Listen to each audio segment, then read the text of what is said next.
I might even feature that. Who knows? I'm not averse to featuring many comics by the same comic.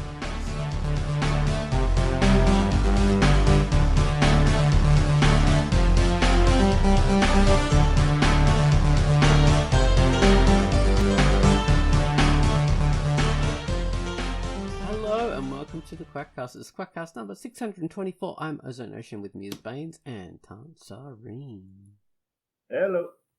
Hello. Hello.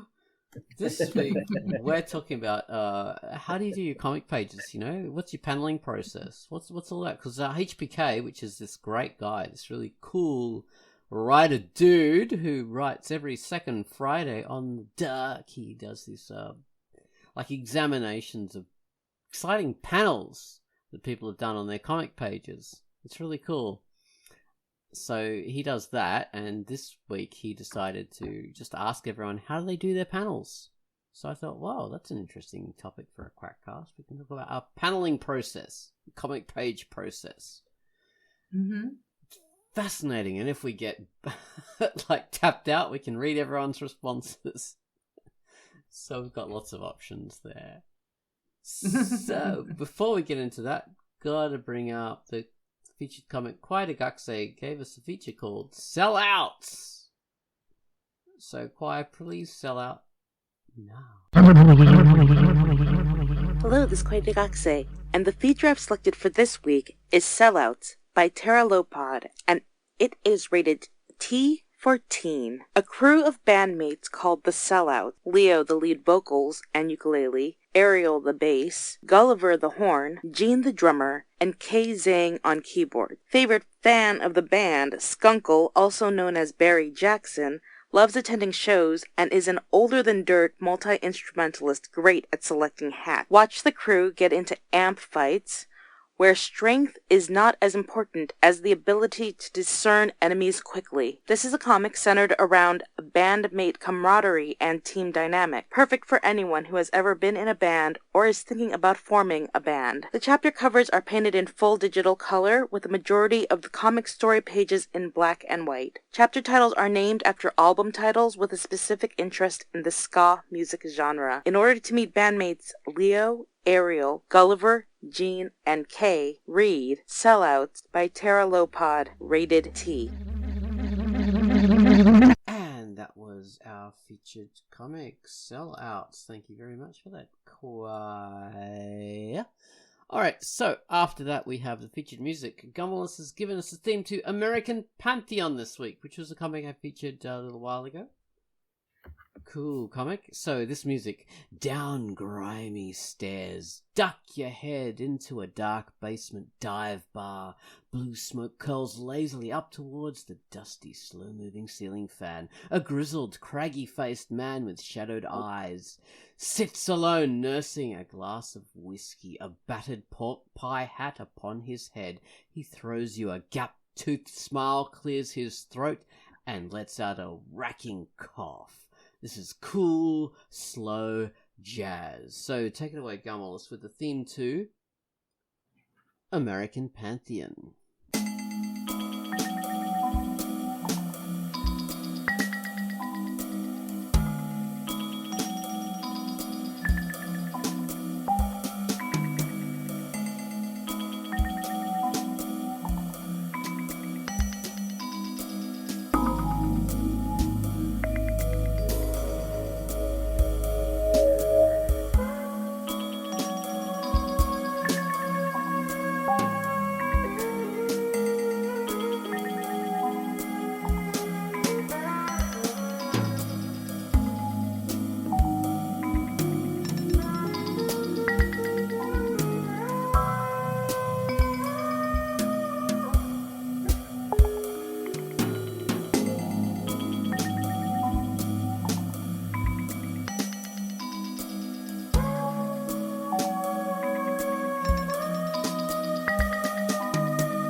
And that was the theme to American Pantheon, a great little comic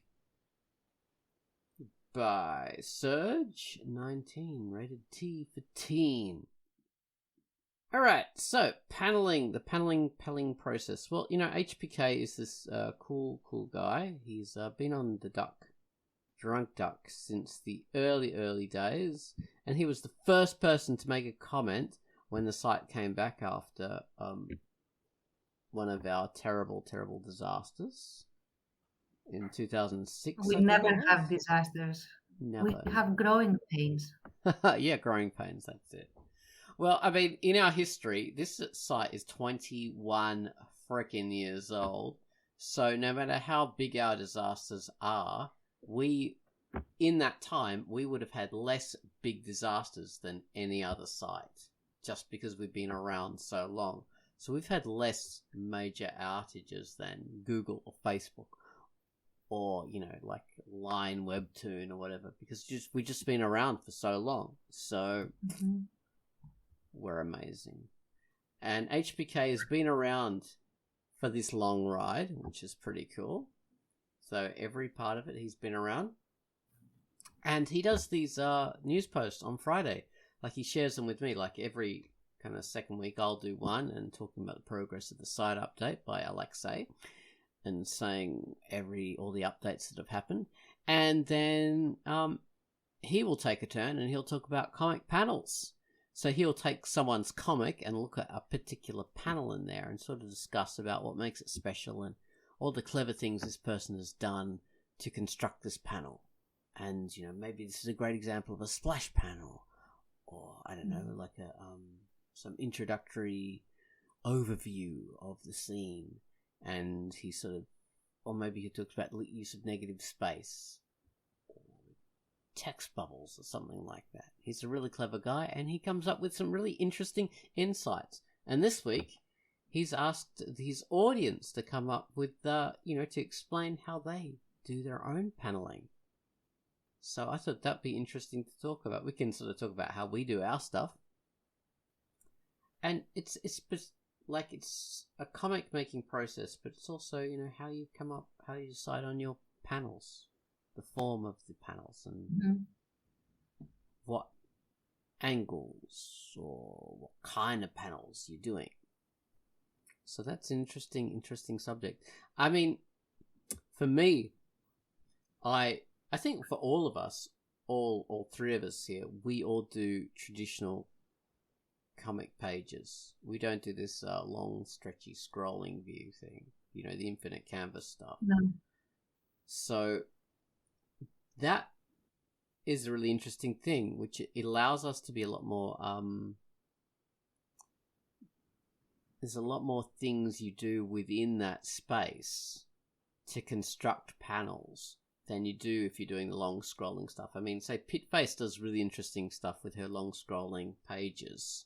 So she'll do, because she takes advantage of the long scrollingness of those pages to have, like, okay, here's a panel here and a panel there, and she'll do, like, clever ways of flowing the artwork, which is pretty cool.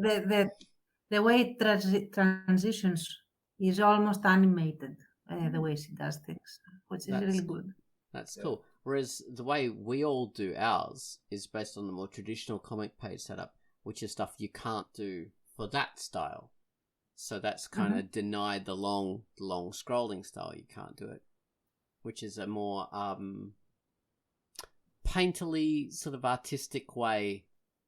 Not that the scrolling stuff isn't artistic, but this is more like traditionally artistic, like if you're doing a painting, like different formats of panels that really wouldn't fit into that long scrolling style. Like splash panels and overlapping panels don't really fit into that long scrolling style. It just looks weird and awkward and doesn't really fit. But for this other kind of stuff really works well within traditional page layouts. So that's an interesting kind of aspect. So there's a lot more kind of different kinds of panels that are available. And because this has been the traditional style of comic making since, I don't know, 100 years or so, there's a lot more stuff to draw from. So we can see, oh, yeah, that's how this person did it, that's how this person did it. I'll, be influenced by that and that and that. So, yeah. So I'm really pleased to be part of that long tradition. So, yeah, in my comic panels, I like to experiment and do all the different things that are available to me. And I kind of like get into like a kind of grooves, and I'll go, okay, for the next few pages, I'm just going to do like 4 panels on pages and just traditional square layouts, and they're all going to be the same size, and they're all going to be in line with each other, and they're all going to be just simple. And then I'll get out of that headspace and think, oh no, what am I doing? This is so boring. This is so dull. I need like awkwardly shaped panels that are on angles and are overlapping each other, and the page is like a broken mirror, with the panels, and it's really hard to read and awkward or whatever, but at least I'm enjoying what I'm doing. And other times there'll be, okay, panels? Why the frick would you have panels being separated by gutters? I'm just going to have the whole page, and the outlines of the panels are just going to be like where the colors end off or where this character starts, and everything's going to be overlaid. So I'm not going to have any panels. Traditional panels are just going to be like all together. So yeah, that's how I do. I like to have all different experiments, and you see that a lot in Bottomless Waitress. If you read through there's a lot of different styles. So I like to do everything. What about you guys?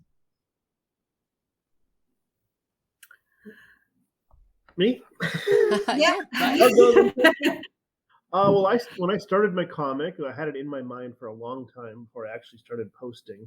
I read a limited series at the time. I think Mark Miller might have been the writer. I don't remember who the artist was, but it was great.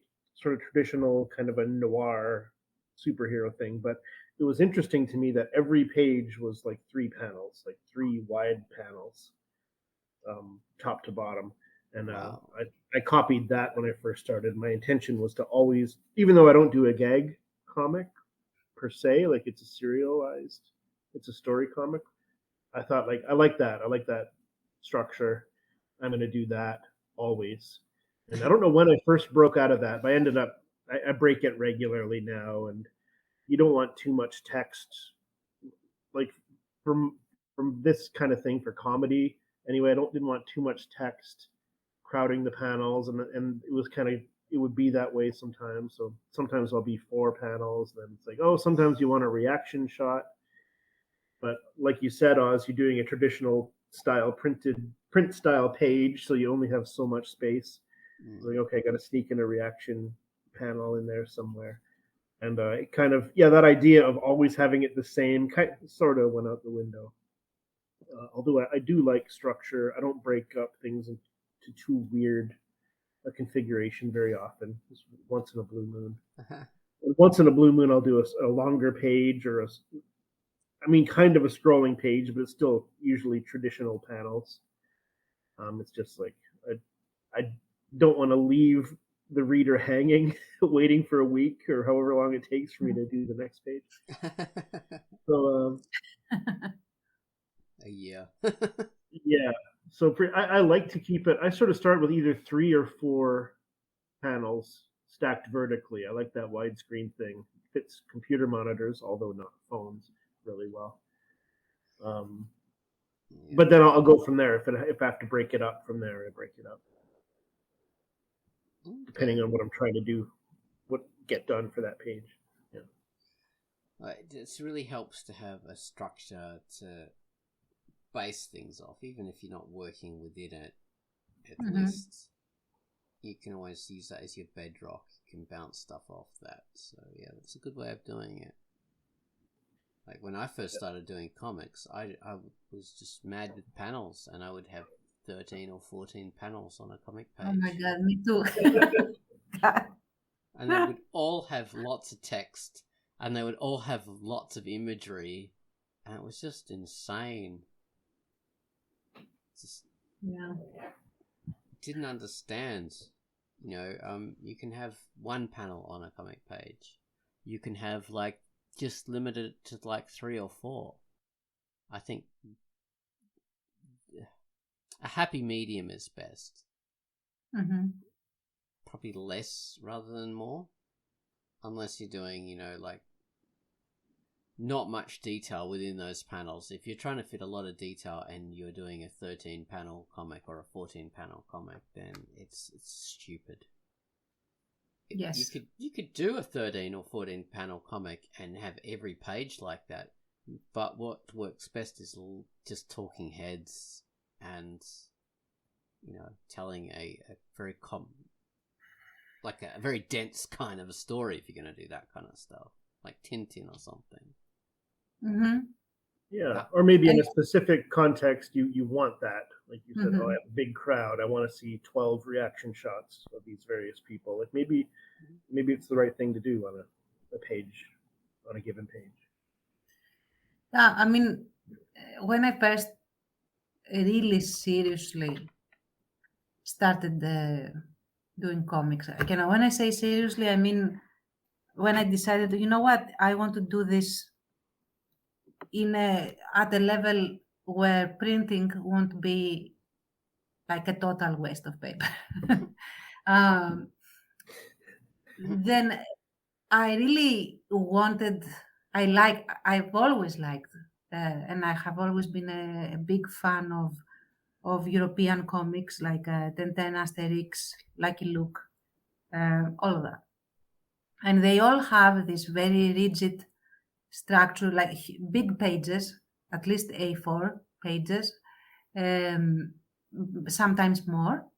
And they have 4 tiers or 5 tiers of 4 or 5 panels.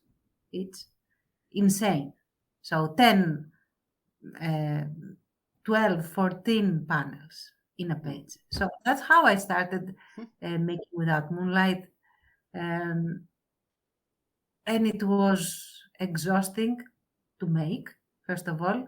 And also, I felt eventually, I mean, because at first I couldn't understand that it couldn't really breathe. Like so much stuff was packed into a page that it could easily have been like a couple of pages or 3 pages, and it would probably have more of an impact if they were. So anyway, nowadays my pages are on average 6 panels, like 5 to 6 panels, depending on the layout and how I do things. Unless I want to really use the layout for certain things where I have like a split panel, and then I go up to like 8 or 10. But I don't think that counts. And I like to completely not have panels in the sense that, with gutters and square panels and stuff for certain, let's say, stages of like a certain consciousness stages. Oh my God, I don't have vocabulary right now. I'm tired. I mean, like states of consciousness. That's what I'm looking for. So, for example, for dreams or for when someone is having a flashback, there will not be any solid structure. It will be all very flowing, or it will be haphazard and stuff, like how a dream is or how a memory is. And that's basically floating panels, I guess, without any kind of margin. So, and the other one would be when I have like a big establishing shot that also serves as a background, and then I have actual square panels over it in strategic places.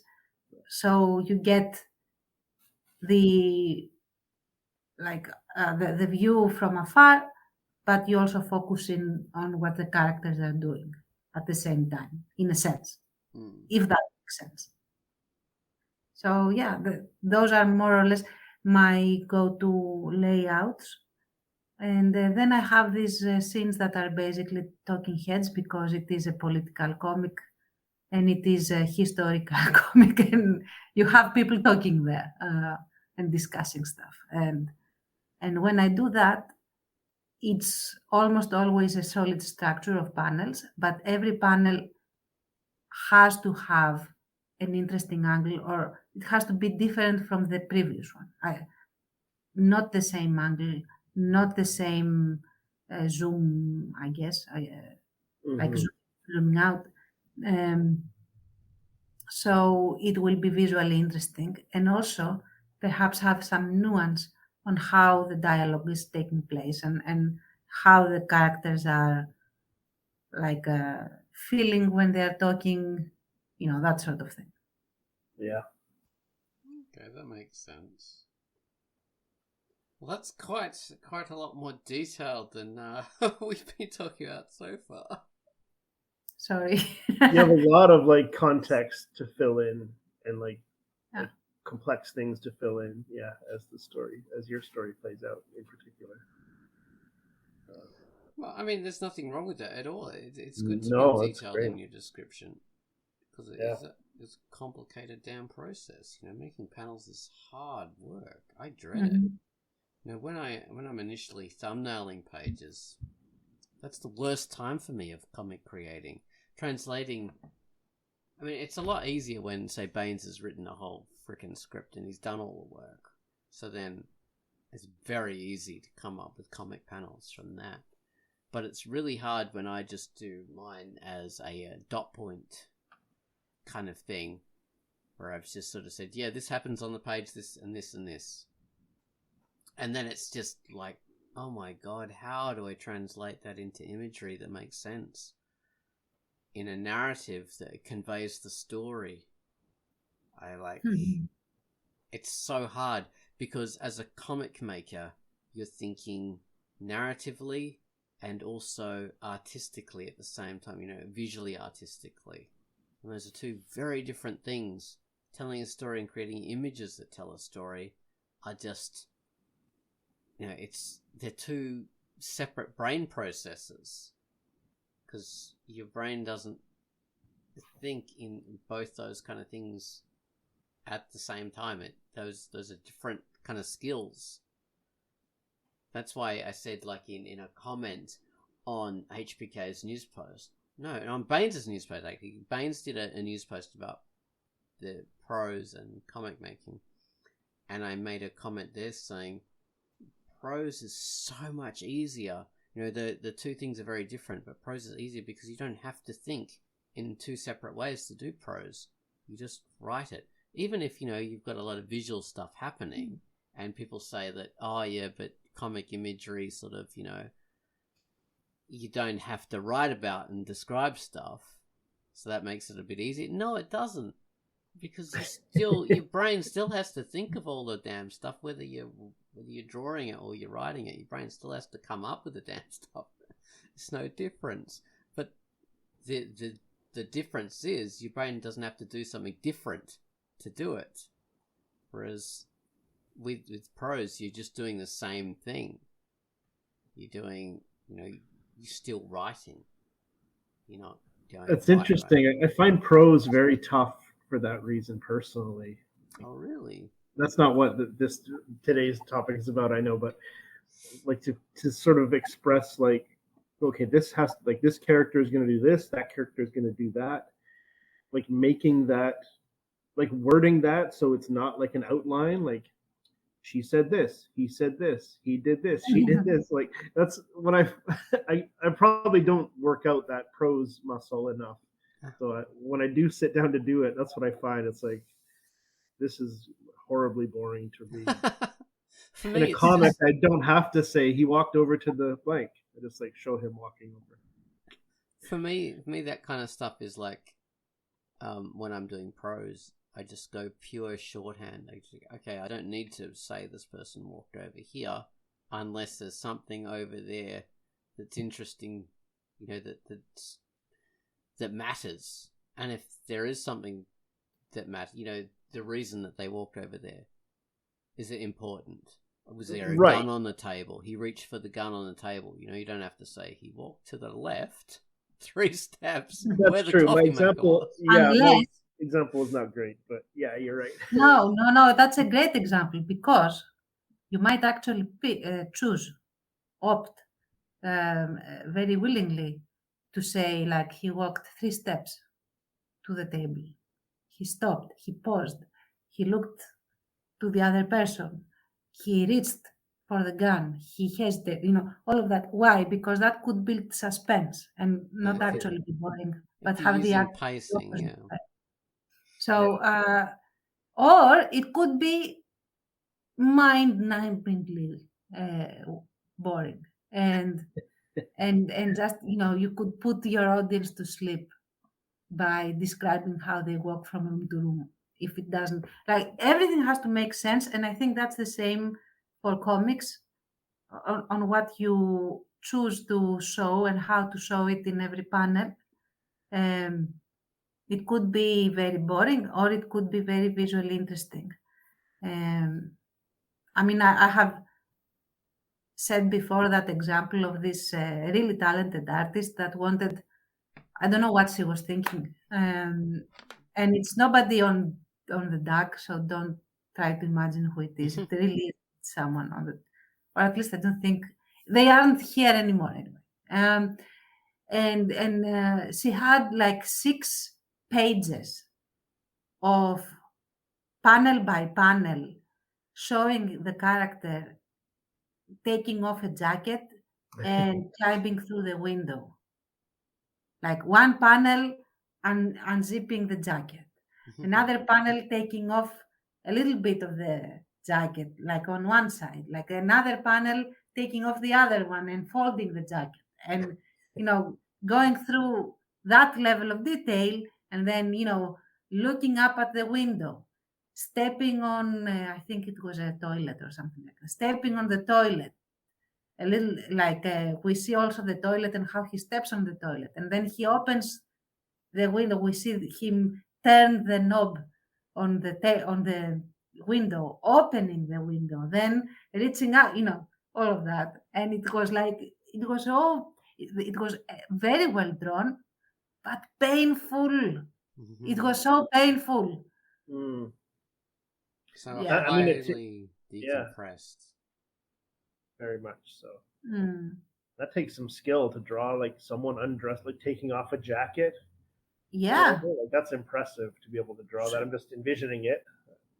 It, But, it was really well done.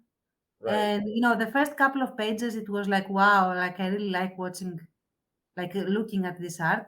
But then it became boring. It's like, okay, we get it. You are awesome. Can we please go on with the story? Yeah, so similar to sort of flowery prose that Yeah. it goes nowhere. Like Exactly. Same thing. Yeah, that can be quite tedious when people are over describing stuff. Mhm. And it happens. So there's some pretty famous books. Another reason I find prose a lot easier is, say, in comics, you know, we're talking about like spatial kind of stuff. In prose, you don't have to be very specific about spatial stuff because you're not showing it. No one can look at it and go, "Oh, that's wrong. That thing was there a moment ago. That coffee maker is in the wrong position." You don't have to have that in text because people are imagining it themselves and they're going to just correct for it. But in a comic, if you're doing something spatial, you really have to know where everything goes. Like, I find that a frickin' nightmare, especially for Bottomless Waitress, because that's in a diner, which is a small, compact space. And most of the time I just fake it and just go, oh, okay, I'm not going to even draw a background. I'll just do talking heads and, like, just do a rough kind of outline of whatever's in the background and stuff like that. But other times you have to go, okay, so these people came in through the entrance of the building. So where does that put the tables? Where does that put the counter and the stools? Are the stools over here or are they over on that side? Like, I rack my brain to work out, okay, where would that be? Where is the frickin' break room that Baines has invented for this comic? What location is that? And how big is it? And I had to draw up a map for myself so I knew where all these things were and I could place them in the right thing. But you don't have to do that in prose. I beg to differ on that. I mean, definitely you don't have to think where the tables and stuff are. But I remember when I was writing this huge scene, like a war conference where I had freaking 12 characters all in a room around the table and all had to talk strategy in my fantasy comic, not comic, my fantasy novel. And it was extremely important to remember where everyone was sitting and what everyone could see from their angle. And I had to draw myself a layout of, okay, here's the table. Here is where XYZ is sitting. XYZ is sitting over here. They can see him and her, but they cannot see that guy and who has their back to the door, who has their back to the windows, who can see the map because they had this war map on a ridiculously small table because they are having this war conference in a room that isn't made for that because they are under a lot of urgency and stuff like that. So they have basically the map is like a small tablecloth over the table, so nobody can see it very well. This also frustrates them, and I had to keep everything in very strict perspective, and you can get carried away very easily when you are writing prose and forget where everyone is because you like an interaction between two people that wouldn't have happened because they don't sit where they had to for that interaction to happen. Right. That's what. Yeah. Yeah, it does But happen. it's not as frequent, but it happens. So, yeah. Yeah, and the comic version of that, it would be a slightly different challenge, I guess. You'd want to show what you're trying to show, like what this person can't see. Mm-hmm. The crowded aspect of it matters. Like you have to sort of show that. But yeah, you kind of had to do both. You had to actually do a visual to keep it straight for the prose version. Mm-hmm. So that's tough. Yeah, it was fascinating though. Still, It's really I also neat. I like to puzzle that out in comics as well, which brings me back to because this was not HP's question, but how suppose you have settled on a layout or whatever. How do you make the panel itself? When we were not on air, Oz was talking about how he does engines and ridiculously detailed equipment and infrastructure. So, Sarah, Oz, how do you do that? Yeah. Well, the thing is, I had. Okay, so I've this latest page of PGTA, last page in the chapter what, 8? Chapter 8, I think. I don't know. Whatever. Yeah, chapter 8. That's it. The last page of chapter 8. Yeah, and it's got views of the inside of this giant mecha, like land battleship thing. So it shows a huge, gigantic engine, and it shows this walkways going down to the bowels of this thing, and dials and all that kind of stuff. And I had no idea what this stuff should look like, so I had to look up photos on Google and get it to show me photos of ship engines and things like that, because that's the most analogous sort of thing to this giant land battleship ships, because they have enormous engines and all that kind of stuff. So I found ones that showed me interesting perspectives and angles and things, and then I adapted them to, I thought, okay, I'll pick these 4 images. They all look cool. Can I work with them? Maybe. Okay, these all look cool. I only wanted to do 3 panels for this. Damn it. I've got 4 interesting images. I'll expand that to 4 panels of different things. And yeah, so what I do is I look at those images until I can understand them, and I can understand what perspective they're using. So, okay, so someone must be looking down through here, or someone must be looking up and whatever. And then I work out where my view would be for this. And then I start drawing, and I draw. Like, I try and understand what I'm drawing. So, okay, this is an engine. So, alright, so it'll need cylinders and dials and pipes and all that kind of stuff. And, then I start drawing, and I get up like if I can understand that it's a giant engine and it's got cylinders, then I think, okay, so they have to be spaced in a certain way. And if it's really huge, it's not like a car engine. It's so big that you have a walkway around it. So then it has a walkway, and then it has a number of levels, and then I need stairs to get up to different levels, and then I'll need like railings to protect people, and all that kind of stuff builds on itself because this thing needs those kind of extra things. So that gives me a clue what kind of detail this thing needs.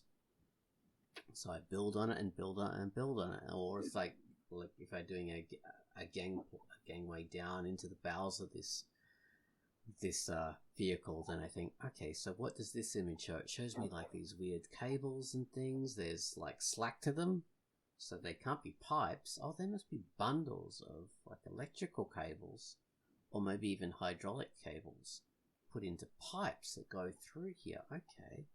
Wow, that's interesting. And then they'd need like braces to hold them in place so they don't just dangle on the floor. Okay, so that's what that is in that image.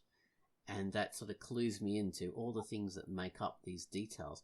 And I found enormous pleasure in drawing these details because it fills up the panel with like perspective and tiny parts, and it almost makes this mechanical stuff look organic because there's so many like details, and they're not all like straight lines and stuff you would get like just from machinery. It can be like things going in different curves and growing and having like it's almost as if some things beget other things, because if this needs that, then that needs that, then it's like it's growing in of itself. So the image just doesn't start out as being a simple like block that is an engine with a couple of like pipes and this kind of stuff. It goes, okay, so this image needs this thing, so it needs an exhaust pipe, so I'll add that. It needs a dial, it needs like a gauge, and then so it keeps on suggesting new things. So it's almost like when you're writing a character or whatever, and the character writes itself in that, okay, so this character needs like a relationship with that character, and then there must be some kind of aggression or something like that, and that like influences you to think about more things that character does. And it's the same with images for me. This image suggests this, which suggests that, which suggests this, and it helps me expand what I'm drawing. That's one of the reasons I really hate artificial intelligence generated imagery, because it just shits out a thing fully formed, and you don't know why it has any of these things in it. They're just there. There's no narrative, there's no reason for it, which means it's meaningless, which I absolutely abhor in an image. And so then you have invented meaning. So you look at this image and you think, oh, well, if there was a meaning for this, why would that be there? And I hate that, because that's artificial meaning. There is no meaning, so you create it yourself. That's pointless to me. So yeah, that's an anathema. Anyway, so that's me. Verbal diarrhea. No, it's very interesting. What I was always afraid of, and I am still afraid of, is drawing battles, especially battles that have a lot of accounts, but very little in terms of images. And what I mean by that is, like, for example, now we're doing the Battle of Wargopotamus Bridge. And the thing is, the bridge exists as it was back then. However, all the fortifications, all the extra structures that were at the time, like the silos and and the guard posts, and well, there were no guard posts, but they had very uh, uh, um, temporary structures where they had installed certain things to protect the railway, and all of that is not there. And unfortunately, we don't have photos of that, because the only photos that exist are of the bridge. I mean, this is not, I guess, a spoiler, so yeah, the bridge after it is done. So, but which includes none of these structures. It's right, literally the middle of the bridge. So it doesn't really help me visualize this this freaking battle, which is also a very complex battle because it's comprised of smaller battles taking place at the same time in like 3 or 4 different places. So after having like a small panic attack every time I have to make a page, what I do is that I go to YouTube and I pull out, like I type World War II battles, from movies and stuff, and I watch several different battles where they have absolutely no like relation to what I'm trying to do, but I look for the ones where they storm upwards upslope, or for where they throw certain explosives, similar actions to what I did. So that I can get a visualization, because thankfully I have never been in a battle, and I hope I never am in a battle ever.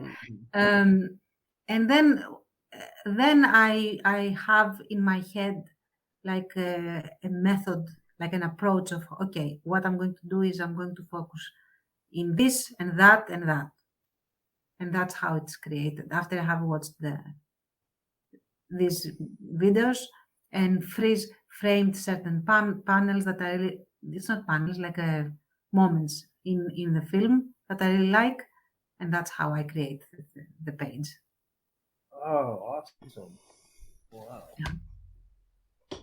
Yeah, that can really help, like movies, especially because movies are usually crafted in such a way that people come up with interesting like angles and imagery and poses for these things, so that gives you a real kind of like handle to make things really cool for battle scenes. Because if you've ever looked at real battle scenes, like from documentary footage, they're not very interesting.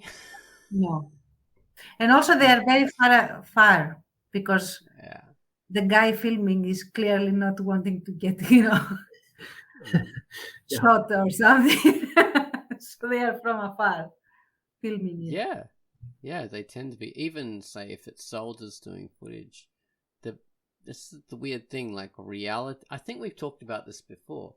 The difference between reality and stylized reality is that reality doesn't look as cool as it does in our heads. If it's our first person perspective, if we're involved in a fight or we're involved in a battle, then wow, it's as epic as we see in a movie, really. And we see things as just as incredible as on a movie screen. That's because that's how we think in our own brains.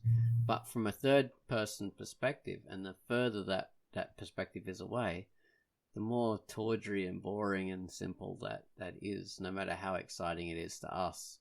Yeah. So that's just a fact. So, yeah, it'd be interesting to do a battle scene that was really boring. To say, yeah, actually, this is a more realistic kind of view of what a battle's like. It would be more boring and also harder to draw, in the sense that you would probably need to draw like a gazillion little humans running around. And I don't know, I mean, I wouldn't try it because I think I would slowly go insane by the time. So What's interesting is if you've ever seen like photos of riots or mass protests or something like that, and even news people go, okay, let's like try and get an interesting perspective, an interesting view on this. So they have these nice tight focuses on like nexuses of action, but if you see like more photos or more footage of this that hasn't been like picked out and edited and curated, then the reality of big riots and stuff like that is a whole lot of like boring nothing, and people aren't really doing anything. They're just waving signs and being peaceful. But there is like a little spot where there is the violence happening or the action happening over here, over there, like just picked out, and there's like little tiny like clumps and all that kind of stuff. And that's where, and even in battles, it's the same sort of thing. If you, like, there's some footage of, like, Gulf War kind of stuff. Like, the battles are really, like, there's nothing happening anywhere. People are, like, isolated over here. They're shooting there, but, nothing's really happening. But in this one little spot, that's where that stuff is actually happening. So, yeah. Yeah. That is interesting. And it is. And I follow basically a method that I picked up from a commentary of Mulan, where the creators of Mulan were talking about how they were making, how they were approaching making the war scenes and stuff. And they said, okay, we had like 5 or 6 Chinese guys, and they represented the entire Chinese army. And that made an impression on me, on that you don't really need to draw huge crowds, because the mind will fill in for these huge crowds, as long as you use angles and perspectives and you tell the story in a way that you allow the brain to fill in the extra people. So that's what I'm trying to do. Yeah, really. Yeah, you do that well. Yeah, your action scenes are full of action, and you don't really, when you look at the pages, you don't really focus on the idea of, hang on, shouldn't there be a lot more people around, or shouldn't there be... Well, now you will. You just need those little tight cuts showing, 2 German soldiers serving a machine gun. That's all you need. You don't have to do the whole bunch of the other guys. Or not Germans, Italian soldiers, I think it was. Italians, yeah. Yeah, so that's all you need, which is a good lesson. So what are you guys, like, favorite kinds of panels? Like, say, splash panels or overlapping panels, establishing shots? Like, if you had a favorite, like, or simple talking head shots, Focus on the face. Any panel that focuses on someone's face and expression has like my immediate love. So I really like you're that. actually more for the talking head panels. Wow. Mm-hmm. Okay. Yeah. Well, again, like I said, not if it's just like a talking head. If I can look at the head and focus on, okay, look at how he is looking at her, or look at how she is trying to mask her shock, or that sort of thing. I love that. That's my favorite. I'm in my happy place when I draw these things. What about you, Bones? I like those too. I also like, action. I like silent action, especially if it's small. One person chasing one person in a comedic way or in a horror way or whatever. Like, strong sense of place. Ironically, I'm not all that great at that, I don't think, but to read them, I love that kind of thing. I like great dialogue and like emotion, so expressions on people's faces and emotional sort of scenes and conflicts and stuff. Also some smallish action. Small action. Well, for me, I love splash panels. That's my thing. I really love those. And the panel is all, and it takes over, and it's just artwork. And I don't really care about what kind of story it's telling, as long as I got like narrative artwork in there. Because when I was little, I really liked those books where you can, like a Mobius painting, a Mobius comic panel, where you can just see so much freaking stuff happening in one panel. It's just everything, and Mobius was just crazy for that. Like, you look at one of his panels, he's got a whole city in one panel. Yeah, those Mobius panels, those are my faves. Splash panels, I love them. Love them. Also love overlapping panels as well. Those are pretty cool. It's like when the artist is saying, you know, this stuff is so cool that it bleeds into the next panel. That's how cool it is. Yeah. When you do it right, it's great. Yeah. Tance, you mentioned earlier, I don't know if we were recording or not, but like where you have arrows pointing from panel to panel, showing you where to go. Oh. I don't like, that's one thing I definitely do not like in terms of a page set of panels. Yeah, me neither. Also not a fan of this style where there's like a series of panels and then the dialogue, and then in the foreground there's a giant picture of a character. Like some, I think maybe late 90s comics maybe would do that, and you'd have a giant picture of usually a sexy female or a cool looking male. I know what you mean. Yeah. And it's like, where is this? They wanted to do a big, glamour shot, a cool looking image, but it's like, it's hard to read, and yeah, I'm really not a fan of that. Yeah, me neither. Interesting. Yeah. Flash panels, interestingly, not so easy on a computer, right? Unless it's proportioned a certain way. You can't see the whole thing at once. Yeah, that is a challenge. It's tricky, and you can't do like a double page spread. Yeah. It just doesn't freaking work. I had one, and it's tiny, and it's not tiny. I mean, it's, if printed, it's going to be like a double page splash. But yeah, it was a pain to draw, and it didn't look the way I wanted it to look. Because it was squished for the screen. Well, that's one thing we're going to fix. Hopefully, like that is on my to-do list to fix for when the site gets recoded a bit. Is that we'll allow people to do horizontal pages, because we only allow people to do vertical stuff, which is, I don't think that's the only way the thing should be shown.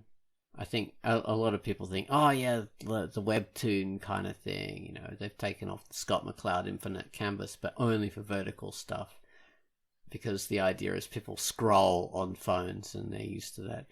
But horizontal scrolling is just as much an option. Yeah, just as much an option. There's no difference between horizontal and vertical. You just got to get used to it. And people do. So, I mean, people swipe left and right for Tinder and things like that. They love doing that. So, comic pages can work as well. And anyway, it gives you another option, which is always good. Options are always good. Yeah. And I just love to have it on the duck, to have that stuff. So the way we would do it is to have it as, when you're loading a page, you'd have to do a tick box for a horizontal page. So the vertical stuff would still be the standard, because that's what people are more used to. But you could do a horizontal scrolling thing instead, which I like. So. Yeah, that would be good, especially if you can toggle that just for a single update. That would be good, because, for example, for this double page spread, if it could be allowed to have the width that it needed, people would just need to swipe left, right, and see the whole thing. Which, okay, it's not like you would see it all at once when holding it in your hand, but still it's better than needing to just, zoom in. So. And it would work for us because, say, the old idea of the way the site was done, it's a fixed format. Like the site is, if something goes too wide, that would break the structure of the site, because that's how sites used to be designed, and a lot of sites still are. Even in this age of like mobile websites and stuff for tablets and whatever, sites are still like they have, okay, so this is a desktop version and this is the mobile version, which is just moronic to me. So what we're sort of doing, as I've said millions of times before, is having an adaptable site that changes format depending on the size of your window. And so it doesn't shunt you off to a mobile-only site like bloody Facebook or whatever. Instead, it's the same site. It just expands to fill whatever screen it's on. Which means if you had like what would be a site-breaking horizontal big page, it won't break the site. The site will be able to adapt around it. So yeah, that would be amazing. That would be ahead of its time, I guess, even for now. It shouldn't be, but it is. yeah.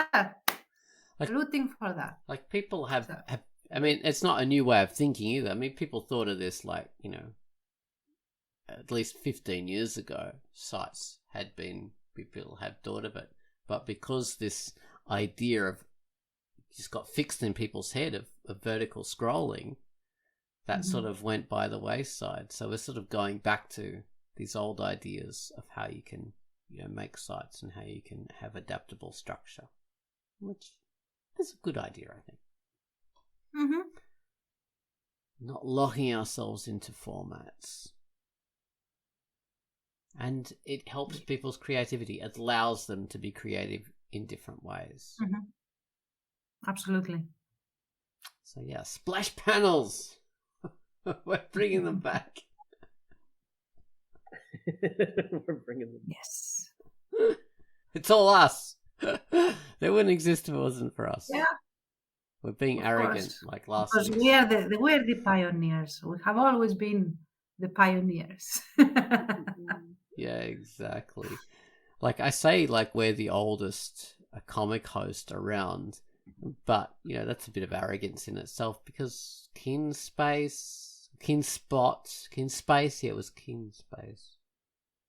was like maybe at the same time as us, or maybe a bit older, and Comic Genesis is still sort of, which is what Kinspace became. This was still around a bit. I don't know. So we're sort of the same age. Yeah. Anyway, blah blah blah blah blah. We've sort of talked about our favorite kind of panels, which was splash panels for me, and you guys like emotional and a little bit of action, a lot of faces and all that kind of stuff. It's funny, you write a lot of that for Bottomless Waitress, I think. A lot of panels that are gonna, like, I can have a lot of emotion expressed in them.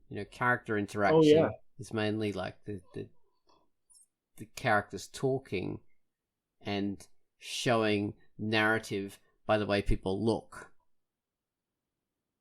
Yeah. So I'll have showing, even if it's not a spoken reaction, it's a visual reaction. Exactly. Yeah, that's true. Like Polly blowing smoke. Yeah. I do like that kind of thing. Actually, after I said I started with 3 panels in each comic when I first started my comic, I went and looked at it, and I see that was actually out the window on page 3. In my mind, that's what I wanted, but to do the kind of thing you're talking about, a silent reaction, a comedic, could be a dramatic thing too, but in my case, comedic, couple of beats of time going by, silent beats, you need more, you need more panels to make it happen. So well, rock and roll. Well, let's finish up now, and we'll all say goodbye. You fine saying goodbye, Tance? Yes, thank you. It was an amazing discussion, actually. Yeah. So... good to talk about art for once instead of movies. Yes. Actual comics. Yeah. So yeah, it's nice actually. Yeah. All right, everyone. Take care. Thank you. Thank you very much. Take care. Bye-bye. Bye-bye. Ciao, ciao, ciao. Ciao, ciao. Thanks, guys. Thank See you. you Have a next great time. time. Good luck. Enjoy. Thank you. Bye-bye.